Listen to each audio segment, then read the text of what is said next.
என் தலையெழுத்த பாருங்க சுரேஷ். அம்மா இருந்தும் இவ்வளவு காலம் அம்மா இல்லாம தான் வளர்ந்த. இன்னைக்கு என் தாய் யாருன்னு தெரிஞ்சும் கூட அவங்க அம்மானு கூப்பிட முடியாத நிலையில இருக்க. ராதா, கதைகள்ல வர்ற சம்பவங்கள் மாதிரி உன் வாழ்க்கையிலே நடந்திருக்கு. வருத்தப்படாது, எல்லாம் சரியா போயிடும்.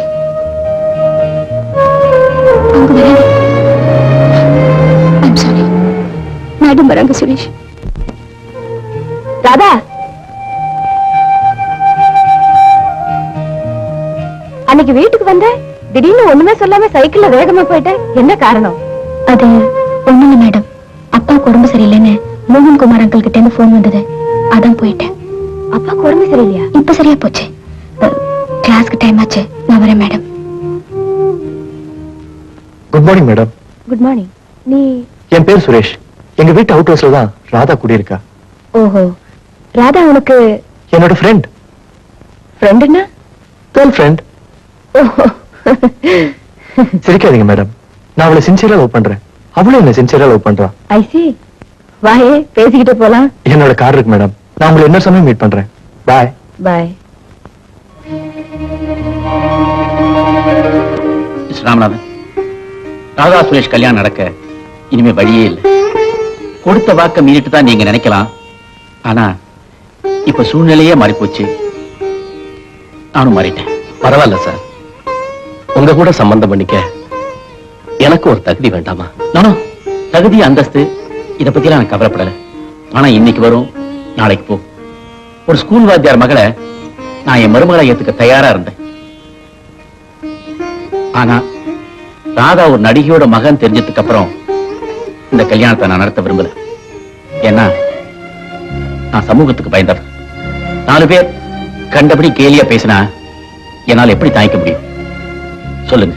சார், சார் வந்து mister Ramanathan, I am very sorry.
இத்தனை வருஷமா இருந்துட்டு குடும்பத்தோட குடும்பமா பழகிட்டு இப்படி திடீர்னு காலி பண்ணிட்டு போறீங்களே, எனக்கு ரொம்ப வேதனையா இருக்கு சார். என்ன சார் செய்யறது? சந்தர்ப்பம், சூழ்நிலை. இனிமே நாங்க எங்க இருக்கிறது நல்லா இருக்காது. பிளீஸ்.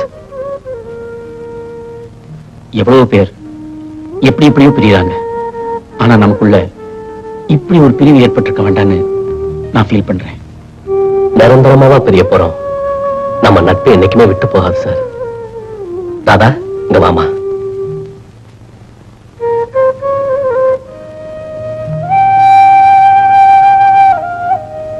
சொல்லிக்கமா.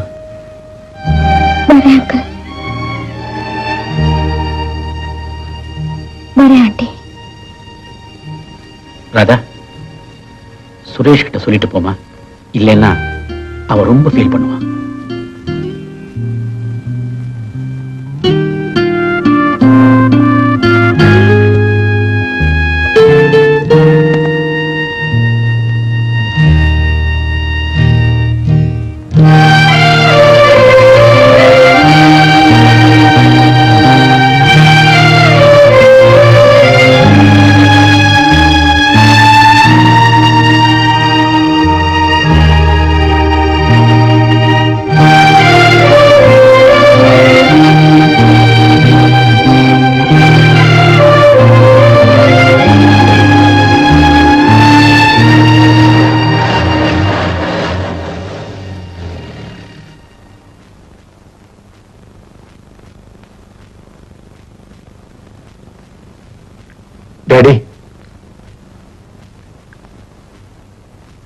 நான் உங்ககிட்ட கொஞ்சம் பேசணும்.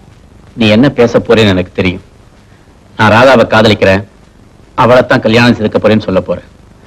மை டியர் இன்ஜினியர், என்னை பத்தி உனக்கு நல்லா தெரியும் நான் எவ்வளவு ஸ்போர்ட்டிவ்னு.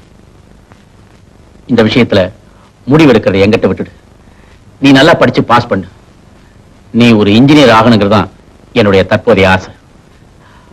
பை த பை, இனிமே ராதாவை பார்க்கறதையோ பேசுறதையோ அவ நட்பை வளர்த்துக்கிறதையோ விட்டுடு. ஏன்னா அதை நான் விரும்பல. Be a good Sun.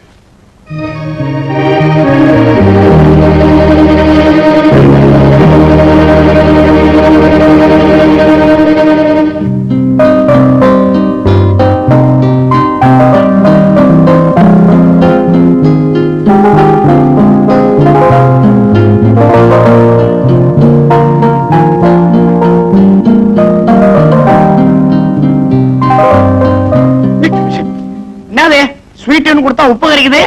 காலையிலே பட்லர் தண்ணி போட்டிருப்பான், சக்கரை உப்பு ரெண்டு வெள்ளையா இருந்தா இதுல உப்பு போட்டிருப்பான். அநேகமா பொங்கல் ஸ்வீட்டா இருக்கும்.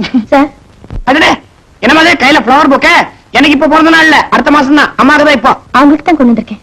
அவங்களுக்கு பிறந்த நாள் உங்களுக்கு எப்படி தெரியும்? எப்படி தெரியும்? நான் உங்களோட ரசிகன். இது கூட எனக்கு தெரியாம இருக்குமா? Correct correct. ஆனா அவங்க இப்ப வீட்டுல இல்ல. கோயிலுக்கு போயிருக்காங்களா? அனாதை குழந்தைங்களோட ஆசிரமம் தான் அவங்களுக்கு கோயில். இன்னைக்கு பூரா அவங்க குழந்தைங்களோட தான் இருப்பாங்க. ஆமா, குழந்தைங்களோட தான் இருப்பாங்க.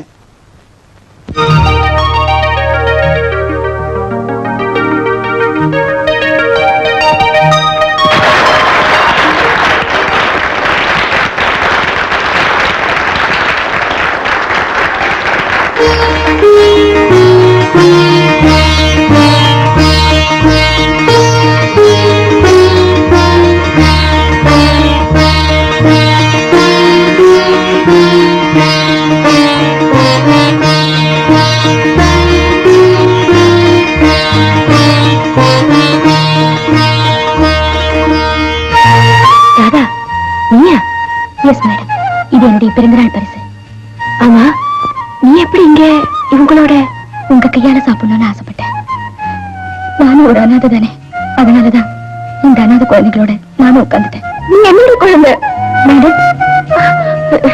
இங்க இருக்கிற அத்தனை குழந்தைகளும் என்னுடைய குழந்தைங்க தானே, அதனால நீயும் என்னுடைய குழந்தை தான். You're right. உங்க வீட்டுக்கு போனேன், நீங்க இங்க இருக்கிறதா செக்ரட்டரி சொன்னார்.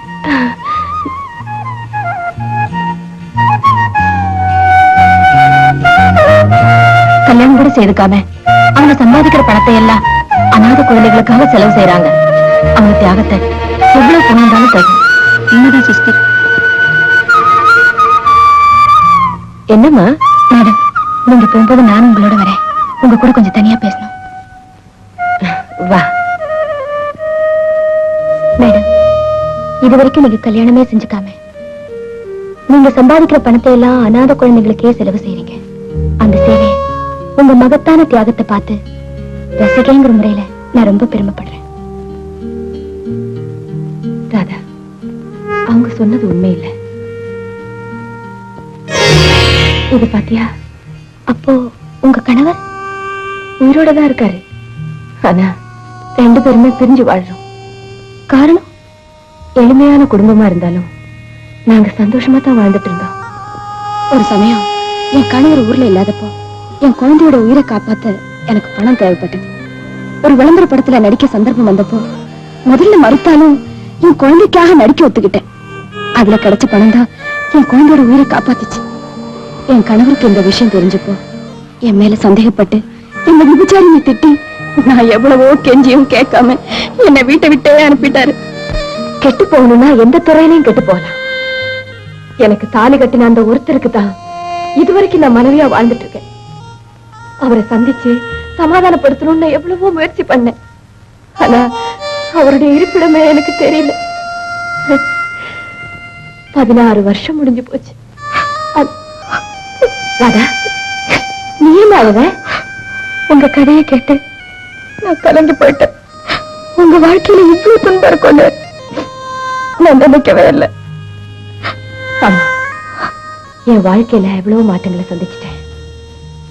என் எதிர்காலத்துல இன்னும் சில திருப்பங்களுக்காக காத்துக்கிட்டு இருக்கேன். ஆமா, உனக்கு எப்போ கல்யாணம்? அத எங்க அப்பா தான் முடிவு பண்ணணும். நான் ஒரு ஜோசியம் சொல்லட்டுமா? உனக்கும் சுரேஷுக்கும் கல்யாணம் நடக்க போகுது. அது நடக்காது மேடம். ஏன்? அவங்க வசதியானவங்க, பணக்காரங்க. ஏழைங்க எங்களோட சம்பந்தம் பண்ணிக்க அவங்க தயாரா.